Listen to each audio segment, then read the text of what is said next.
ፈሪሃ አሁን ላይ እጅግ ችግር ውስጥ ገብታለች። ፈሪሃ አጎቷ ጥሏት ወደ ገጠር ሄዷል። ታዴና መና ቢለምኑትም እባክህ የትም እንዳትሄድ፣ እናም የምንነጋገረው ነገር አለ፣ አባቴ የሚያናገርህ ነገር አለ፣ እናም እባክህ ታገስና ትንሽ ቀን ጠብቀን ብትለው መና በፍጹም አይሆንም በማለት ተነስቶ ወደ ክፍለ ሀገር ይሄዳል። ይህን ሁሉ ሲሆን ግን ታዴ በአጋጣሚ አልነበረም። ህይወትን ለመፈለግ ከቤት ወጥቶ እያለ ነበረ የፈሪሃ አጎት ወጥቶ የሄደው።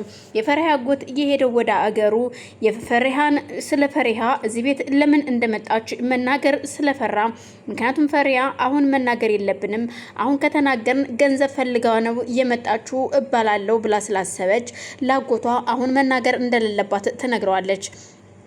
አሁን መናገር ካልፈለግሽ ስለዚህ እዚህ ቁጭ ብዬ ምንም ችግር ሳይ መቀመጥ አልፈልግም።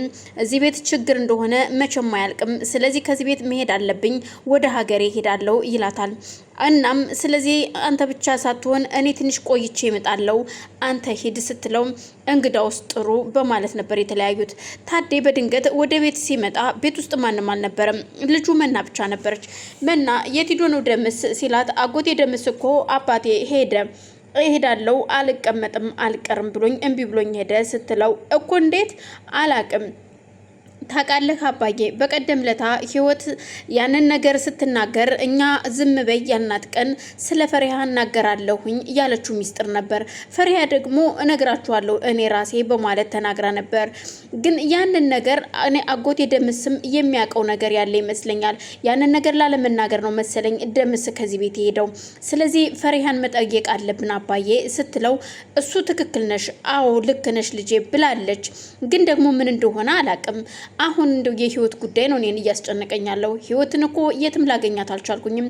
ምክንያቱም ህይወት የት ነው ያለችው በማለት ሲጠይቃት ስለ ህይወት የማውቀው ነገር የለም፣ ግን አሮንም ራሱ እኮ አልመጣም አልተመለሰም ስትለው አሮንም አልመጣም፣ አዎ ልክ ነሽ ልጄ፣ ግን አሮን ያውቃል ብለሽ ነው ወይ ስለ ህይወት ሲላት እኔ ምንም እማቀው ነገር የለም፣ ወዴት እንደሄደች አላቅም። እውነት ለመናገር የህይወት ነገር እያስፈራኝ ነው ይላታል ታዴም። ታዴ የህይወት ነገር የሚያስፈራው ምክንያቱም የሆነ ችግር ከደረሰባት አንተ ነህ እባላለሁ ብሎ እያሰበ ነው። መናም አሁን ላይ የምትፈልገው ስለ ህይወት ሳይሆን አሮን የት ሄደብኝ፣ አሮን የኔ ፍቅር ተጋብተን አብረን እንኖራለን የሚለውን ነገር ውስጧን አሳምነዋለች። አሮን ግን አሁን ላይ ፍሬሃን ከፈሪሃ ውጭ ሌላ ሴት እንደማይፈልግ ስለመናም ቢሆን ህይወትና መና ራሷን ጅገፋፍተው ይህን ነገር ያመጡት እሱ ምንም አይነት ፍላጎት እንደሌለው ይነግራቸዋል። ፈሪሃ በድንገት መኝታ ቤት ቁጭ ብላ ያለ መና ተነስታ ወደ ፈሪሃ መኝታ ቤት ትሄዳለች። ፈሪሃ በጣም ተከዛ ቁጭ ብላ ያለ በሩን ከፍታ ስትገባ ሳታንኳኳ ስለነበር ትደነግጣለች። ምን ፈልገሽ ነው ስትላት አንቺን ፈልጌ ነው ፈሪሃ ምን ሆነሻል? እናም የሆነ ነገር ደሞ እያለቀሽ ነው ምንድነው ችግር አለ ወይ ስትላት አይ ምንም ችግር የለም በሰላም ነው። መና ልትወጪልኝ ትቻለሽ ወይ ስትላት መውጣት እወጣልሻለሁ፣ ግን የምወጣው አንድ ያንን ነገር የደበቅሽው ነገር ስትናገሪ ብቻ ነው። እሱን ካልነገርሽኝ ወዴትም አልሄድም ትላታለች። እኮ ስለምን ነገር? ምክንያቱም በቀደም ህይወት እናገራለሁኝ ስትል አንቺ ራስሽ በራሴ አንደበት እናገራለሁ እኔ እነግራችኋለሁ ነገ ጧት አልሽ። ጧትም አለፈ ዋለን አደርን፣ ዛሬ ግን መናገር አለብሽ ስትላት ፈሪሃም እጅግ ተቆጣና እዩልሽ መና መንገሩን እነግራችኋለሁ፣ ግን ሰዓቱ አሁን አይደለም። ስለዚህ በምናገርበት ጊዜ ራሴ እነግራችኋለሁ፣ አታስቢ እናገራለሁ። አሁን ግን እያሰብኩኝ ነው፣ ሀሳብ ውስጥ ነኝ። ተይኝና አሁን ለቀሽ ትተሽኝ ውጭ ከዚህ ጋር ውጭልኝ ስትላት ምን እያልሽ ነው ፈሪሃ? እየተቆጣሽኝ እኮ ነው ስትላት አዎ እየተቆጣውሽ ነው እንድትወጪ ፈልጋለሁ ከዚህ ክፍል ትላታለች። ምን እያልሽ እንደሆነ ግን ታውቆሻል ወይ ፈሪሃ ስትል ከተቀመጠችበት ተነስታ ፈሪሃም ትወጫለሽ አትወጭም በማለት ትገፈትራታለች። መናም ደንግጣ ስለነበረ እሺ በማለት ጥላት ወታ ትሄዳለች። ወታ ወደ ሳሎን ነበር ሄደችው። ታዴ ሳሎን ስለነበረ እንደገባች ቁጭ ትላለች። መና ልጄ ምን ሆነሽ ነው? አላቅም አባዬ ፈሪሃን ላናግራት ይጄ ነበር። ፈሪሃ ግን ልትናገር ፈቃደኛ አይደለችም። ደግሞ እያለቀሰች ነው። ምን እንደሆነች አላቅም። ልጄ ምናልባት አጎቷ ጥሏት ስለሄደ ይሆናል የምታለቅሰው። ተያትና ትንሽ ተረጋግታ ወጣ ታናግረናለች። አሊያ ደግሞ እኔ ራሴ ገብቻ እናገራታለሁ። አባዬ ስለዛ ነገር ስነግራት ንገሪን እንጂ ስላት እኮ አሁን አይደለም ሰዓቱ አለችኝ። ምን መናገር ፈልጋ እንደሆነ ብቻ ባላቅም የሆነ የደበቀችን ነገር እንዳለ ትልቅ ነገር እንደተደበቀ እያታወቀኝ ነው መናገር የማትፈልገው። ምክንያቱም አጎቷም ሳይናገር ሄደው የሚያስፈራ ነገር ነው እንዴ? እኔ ብቻ ግራ ገብቶኛል። አላቅም ልጄ፣ እርግጥ ልክ ነሽ። እሱን ነገር መናገር አለባት እንዴ? እንድትነግረን እንፈልጋለሁ። እኔም ራሱ እጠብቃለሁ እሱን ነገር መስማት። እኔ ራሴ እናገራለሁ ብላ ነበረ እኮ።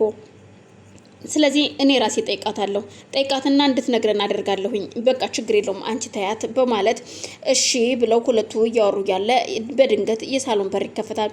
የሳሎን በር ሲከፈት የመጣው አሮን ስለነበረ ሁሉም ደስ ብሏቸው አሮን መጣህ እንዴ ስትለው ወይኔ እያሰብን እየተጨነቅን ነበር እኮ እንዳይወጣ ቀረህ በማለት ስትናገረው ምንም ነገር መልስ ሳይመልስላት ቁሞ ነበር ያዳመጣት።